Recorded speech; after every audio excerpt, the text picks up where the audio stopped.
महाराष्ट्र के जलगांव में पचोरा तालुका के लोहटार के किसान भिखलाल रामचंद्र परदेसी इस बात से परेशान है कि उनके पड़ोसी किसान ने सुलभा फूल के पेड़ों की खेती करने से उन पेड़ों की छाव भिखलाल परदेसी किसान ने लगाए हुए मका पे गिरने में आए दिन भारी गिरावट आ रही है। यह सिलसिला लगातार 12 साल से चल रहा है। इसी वजह से भिखलाल परदेसी नामक किसान त्रस्त हो गए।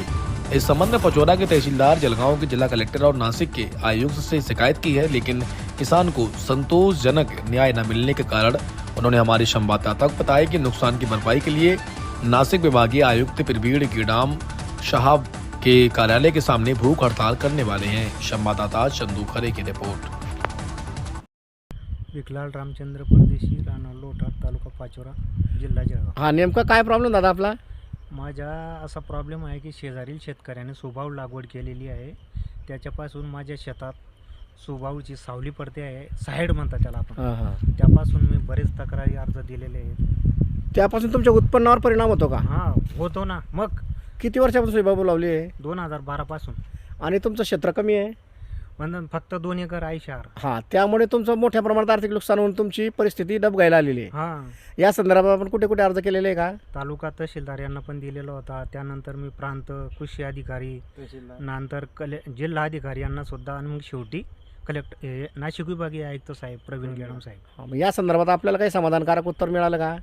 मग समाधान, मग ती चौकशी आली आणि समाधान म्हणजे फक्त एवढंच मिळालं मला की माझ्या शेताचा पंचनामा झाला, त्या पंचनामात नुकसान झालेलं असं दाखविलेलं आहे।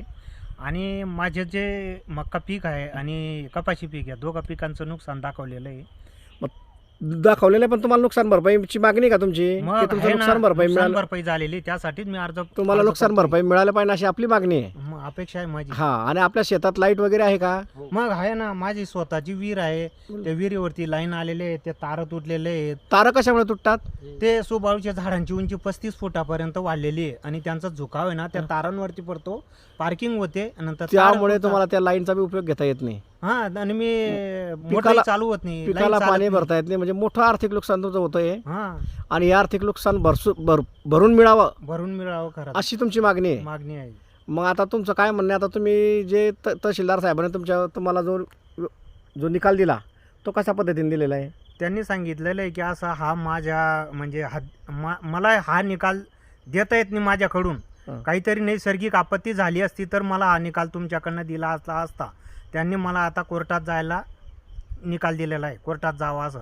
परंतु माझे शेत 2 एकर असल्यामुळे मी काय तुमची परिस्थिती नाही कोर्टात लढण्यासारखी। त्यासाठी मला आता काहीतरी उपोषणाची कुठेतरी तयारी करावी लागेल। म्हणजे तुम्ही कुठे बसणार? तुम्ही नाशिक आयुक्तांच्या कार्यालयासमोर? आयुक्त नाही तर मग जिल्हा अधिकारी जळगाव यांच्याकडेच करेल मी।